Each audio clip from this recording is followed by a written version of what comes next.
group that I went with from Westerbork to Bergen-Belsen were people who had, they had passports to Paraguay, to Nicaragua. They probably learned the capitals of those countries, but maybe not, you know. But it was a very important paper. And so that saved some people's lives. When did you get your papers to Palestine? I don't know. I don't know when they came. I just found out we had them, and that's why we could stay and go to, and then be sent to Bergen-Belsen. So what was it like arriving in Bergen-Belsen in February? It was cold, and the Jewish leaders in the Bergen-Belsen camp, and you know, Bergen-Belsen had many camps. There were compounds, and we were in this special compound because everybody had some sort of a paper. The people who were in charge, the Jewish people who were in charge, were from Saloniki, Greece, and they were top dogs. And so the only way to communicate with them, unless they spoke a little German, was through French, and I practiced my French quite regularly. And one of them was the dispenser of milk for children and sick people. And if there was a little left, if you asked her nice, "S'il vous plaît, madame, donnez-moi un peu de lait," then, you know, you would get it, or you may not get it. But if your French was good, she would give you some. At least mine was good enough that I got some once in a blue moon. But it was interesting that the hierarchy in Bergen-Belsen, in that compound, was the Greeks. When you got off the train, how did you know that the people who were the leaders there were Greek? Did they tell you? We were told right away that, I do not have their names at the tip of my tongue, but that they were the Jewish leaders. The Germans said they're the Jewish leaders, and follow them, do what they tell you to do. Where did they take you from the train? We got into barracks. Were they like the barracks in Westerbork? They were not. They were like the big barracks with the 3 bunks. That there were some people from Greece. The Judenälteste, the leader of the Jews, was a Greek Jew called Albala. The camp was also known as Albala lager. Albala was very, very chummy with the Germans. And his wife always looked beautifully dressed, and his son had a little boy, had the most gorgeous clothes, and he was almost as bad as the Germans. He was a real dictator, and he was not very nice. He had somehow a fallout with the Germans after a while, and then this uncle, who became later my uncle, his name was Joop Weiss, he became the Judenälteste. And although he was on very good terms with the German, because he was German himself and spoke German very well, he never did anything to the detriment of his fellow campers. And he was very, very well liked and well honored, and he's also mentioned in several books how wonderful he was. What happened when you got to Bergen-Belsen? Well, Bergen-Belsen was quite a bit more immediately frightening in that there were, of course, it was in Germany. There were no Dutch guards or Dutch people. It was full of German guards, mostly officers, and the SS was a particularly brutal bunch of people. I'm not sure if this set them apart from their compatriots, but they appear to us to be particularly brutal because we compared them to the way we'd been guarded in Westerbork. And our camp was then also guarded by the next group down, which were the capos. They were favorite inmates from other sections, probably political prisoners or prisoners of war or whatever. Not political prisoners, I think prisoners of war.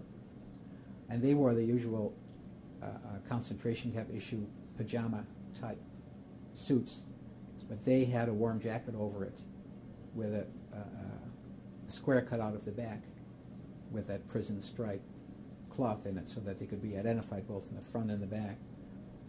And most of them didn't speak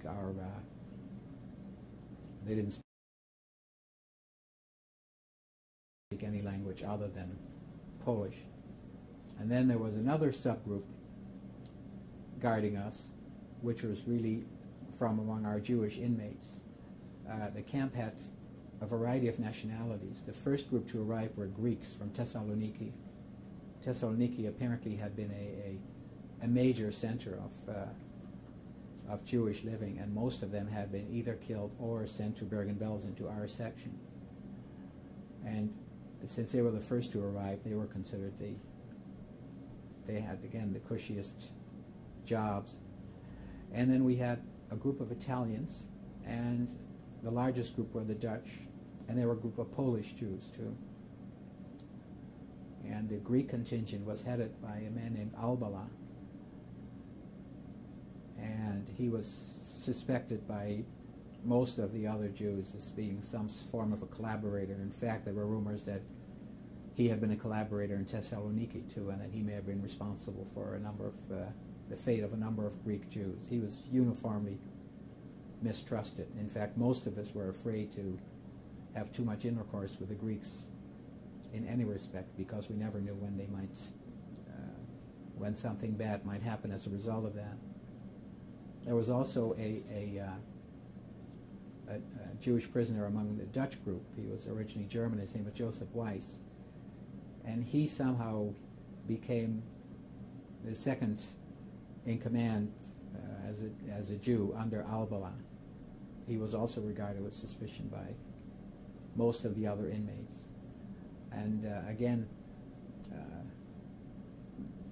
that feeling had a hold of everybody to such an extent that we were all fairly afraid of Joseph Weiss and Albala. Not quite the same, of course, of the Germans or the capos.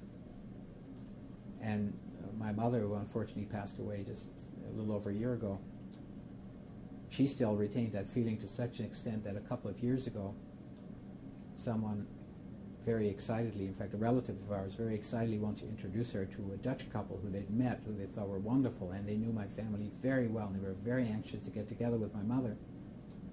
And when my mother realized that this couple, the wife in this couple, her mother, I think, had remarried Joseph Weiss in Amsterdam after the war, she immediately said she wants to have nothing to do with him. She still had this residual feeling that Joseph Weiss had done bad things, and she didn't feel she could be involved with his family.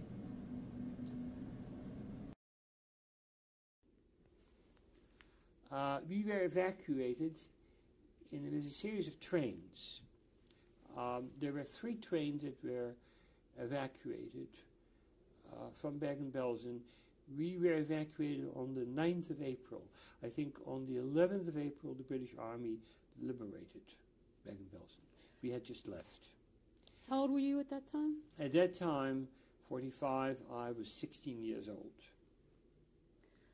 Permit me to go back to your life in Bergen-Belsen.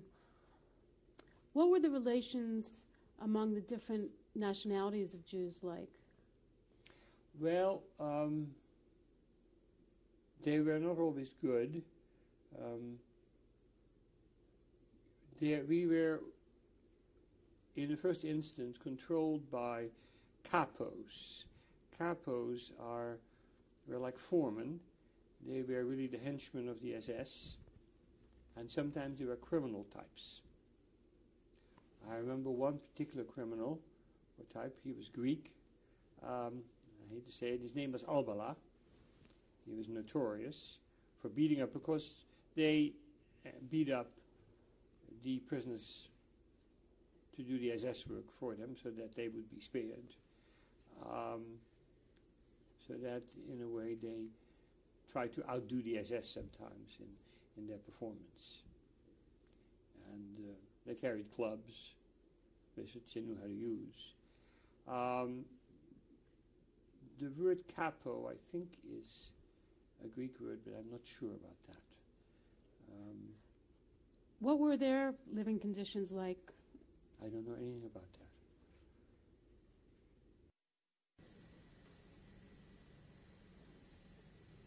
Now, during there is something else. During the stay in Bergen-Belsen, we had capos. And a capo is the one who is in charge of a group of Jews. And he gave away a lot of Jews to the Germans to be destroyed. The Greeks. This is in the camp? In the camp. The Greek Jew was the worst of the lot. They used to take everything away from the Jew, from their own people, and used to give them away to the Germans. They even had permission to hit them. Were these the capos? The capos. For one instance, I've seen a young chap, must have been 21 years old. They put him over a chair, and he wasn't all there. He wasn't, and they hit his back open till he died.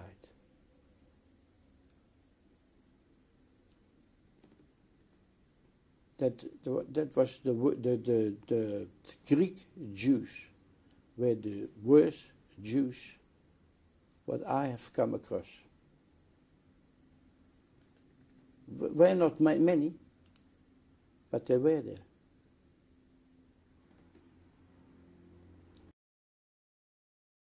In Bergen, Belsen at the beginning, but it wasn't too crowded at first. You know, when we got there, the only other people in our section, the camp was divided into several sections.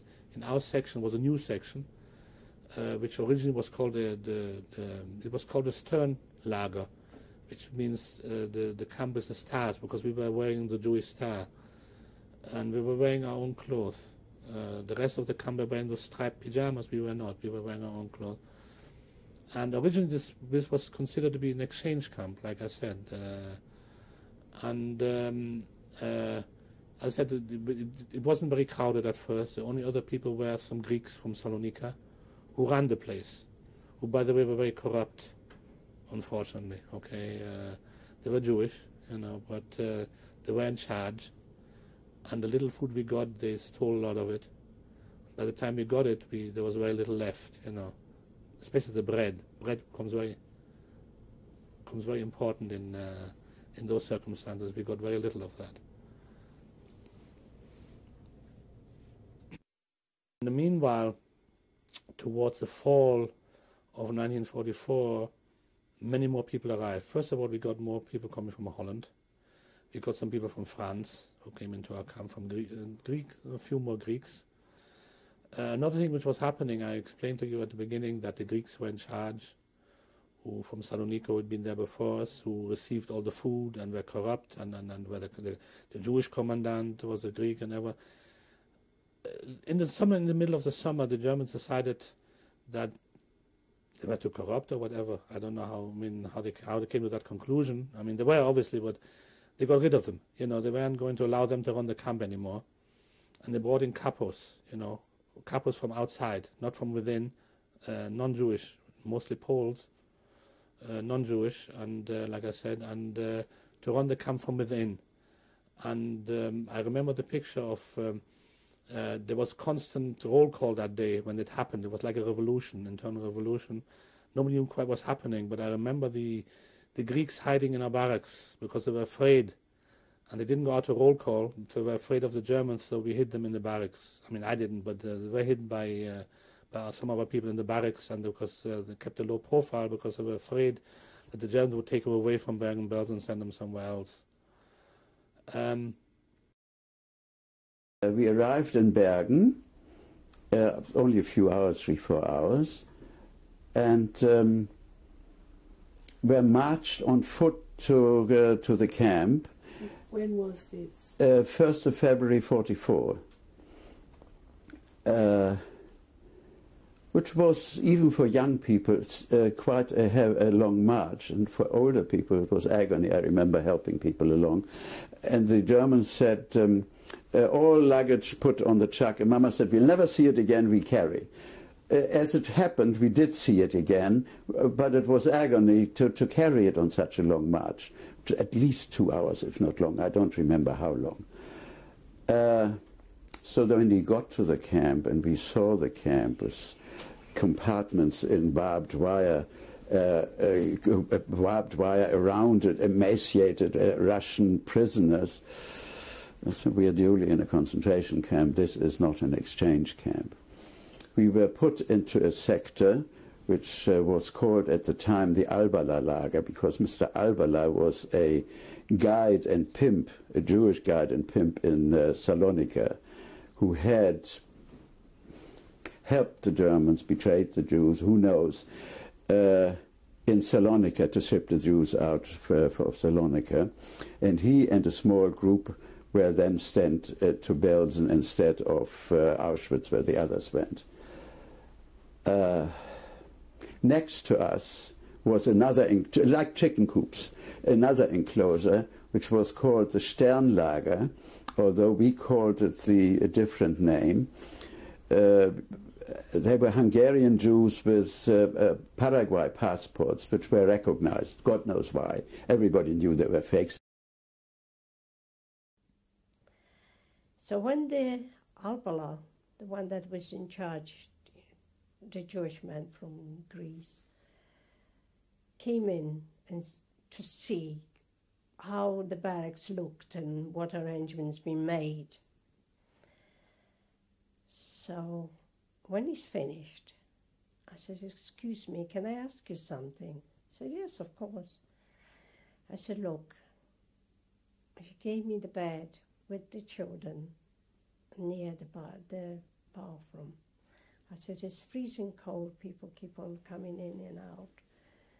I said, he said, that's fine, you're going in the middle. And that's where you go. So she couldn't argue with him. So I got my way. Did you have any other dealings with Albala at all? Yes, Albala's son was born in Greece the same time, same day, same age, and Alfie. And of course, unfortunately, his boy died. And he gave my husband the child to bury the child.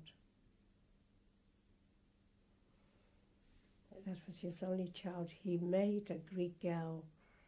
She was a beauty. She really was,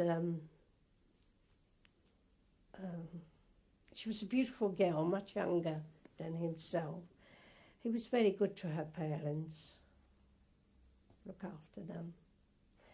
But apparently I was told, but Alfie told me later, that he had a few Greeks that came with him to the camps. They weren't very nice people.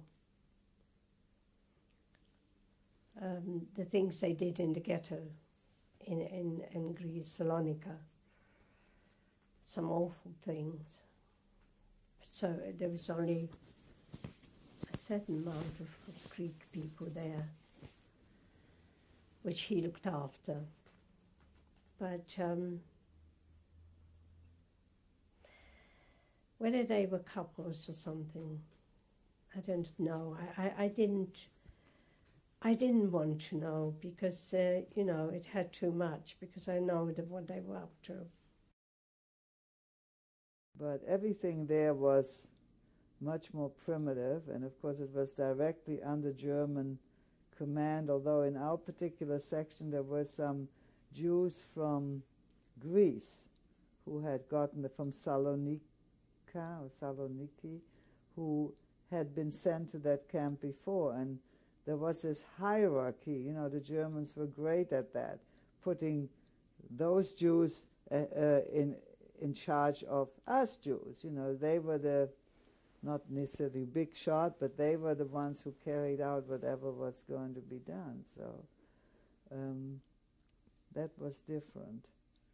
And I still, have a couple of things that they signed, but he was known as the Judenälteste. He was a Greek Jew. And what was his name? Albala. Albala was his name.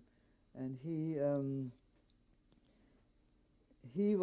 could bellow and roar as much as the Germans could. He was pretty fierce, He wanted to, I guess, establish himself. And he had a couple of underlings. They almost acted like Nazis themselves. And do you remember their names? Well, there was one. Well, we also knew them by their first. Albala was his last name, I think. But there was someone called Beppo and someone called Edgar, and they were all Jews. But they were. I still see them in front of me. I still know what they looked like. And what was their responsibility? What was their role? Well, they were helping him to implement whatever the Germans wanted to implement and to check things out and to look at our numbers. They had this obsession with numbers. How many of us were there, and if it didn't agree, each barrack had someone in charge. Just one of us, a woman, and she had to report how many people were there. Unfortunately, we have also some Jewish collaborators of the Germans. I was not afraid of the Germans. The Germans didn't know Greek, didn't know me, didn't know who I was. I was afraid that some collaborator would tell the Germans that I was a Jew. The Germans never frightened me with their presence because they didn't know who I was and they didn't speak Greek. And what was the motives of the collaborators? What did they gain? Money, greed, money. Also, they wanted to save their skins. And when you read this book, you will understand better what I'm saying. Because by portraying, giving to the German Jews who were hiding, right? Of course, they were sure they will be treated differently and they will save their skin. So that it was money and survival. Did you know anyone personally? Yes. And who was that? I don't remember their names. They are in the book. I don't remember. I'll tell you later on. One was Albala and the other was Recanati. Both there were the two brothers, Albala and two Recanati. Yes. And these were people who were collaborators or who were turned in? They were collaborators, so they were free to have a good life because they were collaborating with the Germans. So the Germans let them stay in their houses, have money, food. They were protected by the Germans because they were collaborators. So they had to bring to the Germans some other Jews.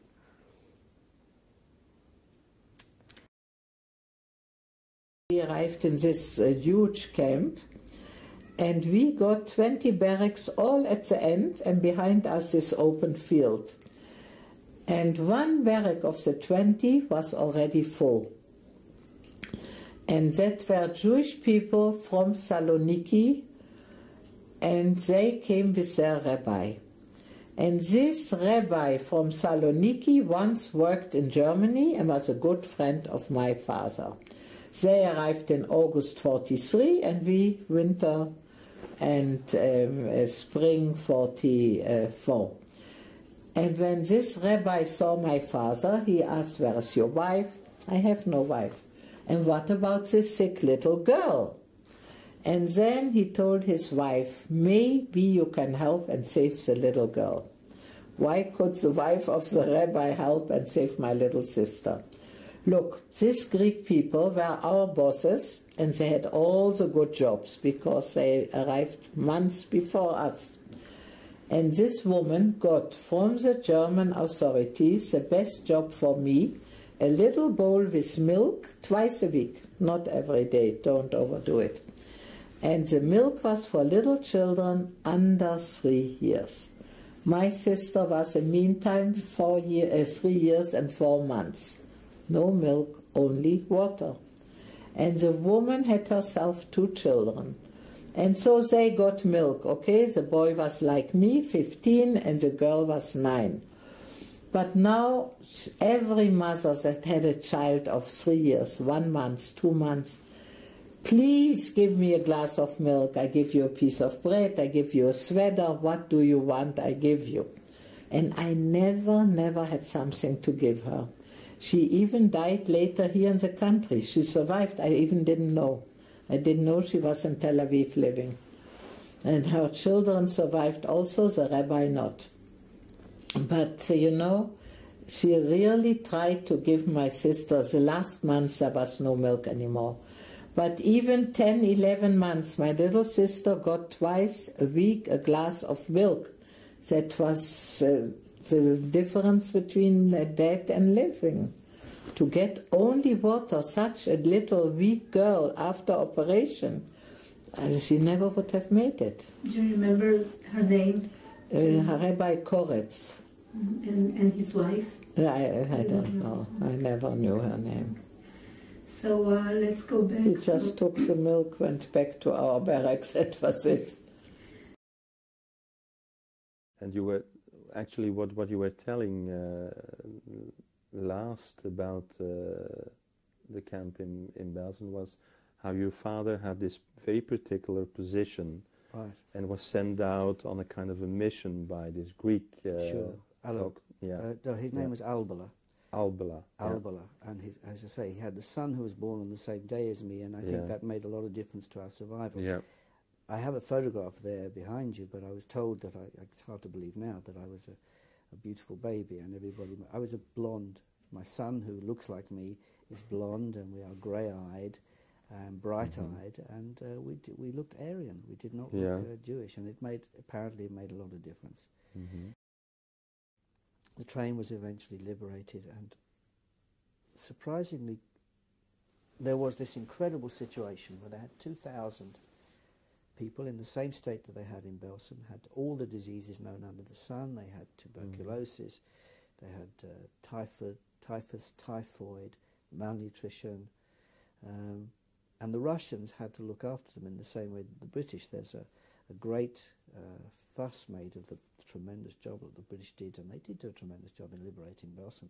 But in this little village of Troibitz, they had the same problem. They had 2,000 starving, diseased Jewish inmates, and the Russians quarantined the town. Mm-hmm. The little village, well, it's actually a village, it's not a town, it's a little village. But my father did not stay.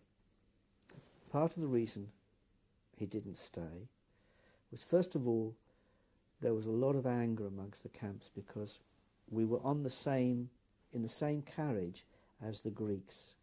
I'd said that the Albala, this senior Greek, had always looked after us. And in fact, we were in the same carriage as he and his son, and a few days earlier, his son had died, Sigurd had died, and he had asked my father to bury him. Mm-hmm.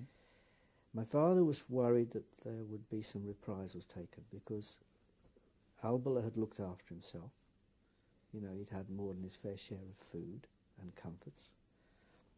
And because he'd looked after my father to some extent, although my father only did what he was supposed to do and get a piece of bread for doing his job or whatever, I think he was a little frightened that there would be reprisals taken. But he was also still fairly fit, and he put us on a dog cart. In those days, the village was full of dog carts. I don't know if you know these little things that are like little carts with small wheels that a dog would pull. They put my mother, who was very, very sick from typhus, and myself and my sister, and he started pulling us, and he said, you know, we're going back to Poland. We're going to see who's alive. We're liberated now. He got a gun from the Russians, and, you know, he could commandeer things.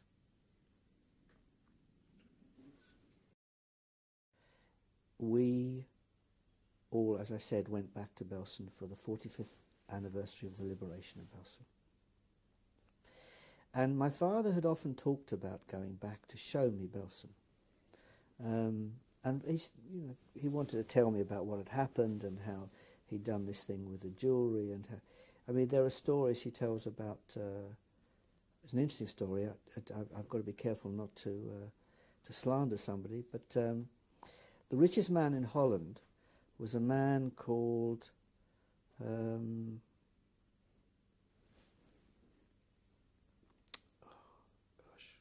Asher, Mr. Asher. When Amsterdam was occupied, clearly the diamond business was something the Germans wanted to get their hands on. They looted everywhere. I mean, usually they come into the ghetto, and one of the things I didn't say was that they wanted jewellery. Rather than us all be deported, they say, if you give her your jewellery, 1 million marks or something, we'll take it in gold and jewellery. And so clearly they knew that there was a tremendous amount of diamonds in Amsterdam. And the head of the diamond, the richest man in Holland and part of the diamond industry, was a man called Asher. Mr. Asher seemed quite comfortably in Belsen. They took them all to Belsen. And there is a story about, and it's quite true, it's documented. They said they were going to build a factory for diamond cutting in Belsen, and they brought all of the diamond, well, they're not all, they brought a lot of diamond cutters with Mr. Asher. My father used to cut his hair and shave him, and he would offer him a cigarette, or which was really the currency in there, or maybe a piece of bread, and my father would, for whatever reason, used to refuse it. So Mr. Asher said, well, are you married? And he said, yes. And he said, if we all survive this, I will give you a ring for your wife. In 1945, coming to England, we went through Paris. And my father heard that Mr. Asher had survived, and he was living in a penthouse suite in a posh hotel with security, and he went up to see him. In Paris? In Paris, after the war.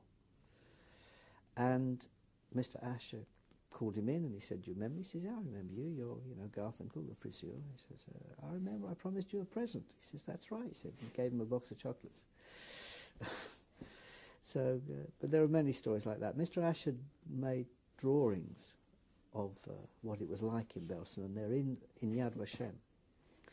And he draws like a piece of bread, or actually a loaf of bread, and he draws the children sitting around because they had nothing to do, and he draws barracks.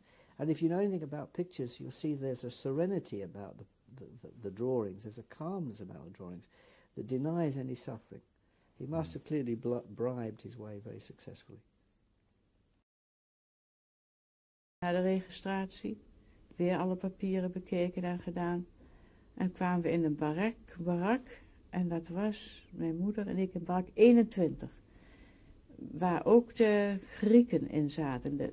Dat Albala was de hoe noem je dat, de kampcommandant, de Joodse kampcommandant van Bergen Belsen. Het was een Griek. En er waren nog meerdere. Er was een Edgar. En ik geloof dat die was apotheker van oorsprong. En dan was er een Marcel. En dat was een hele lange man. Die zorgde dan voor... ook voor, die had weer wat anders ons. Dat weet ik niet meer zo goed. Την επόμενη μέρα φύγαμε από τη Σαλονίκη. Όταν είδαμε πια ότι δεν υπήρχε περίπτωση ότι θα μας παίρνουνε σίγουρα, τότε φύγαμε. Όταν επιτάξανε το σπίτι σας, θυμάστε τίποτα γι' αυτό? Όχι, δεν θυμάμαι τίποτα.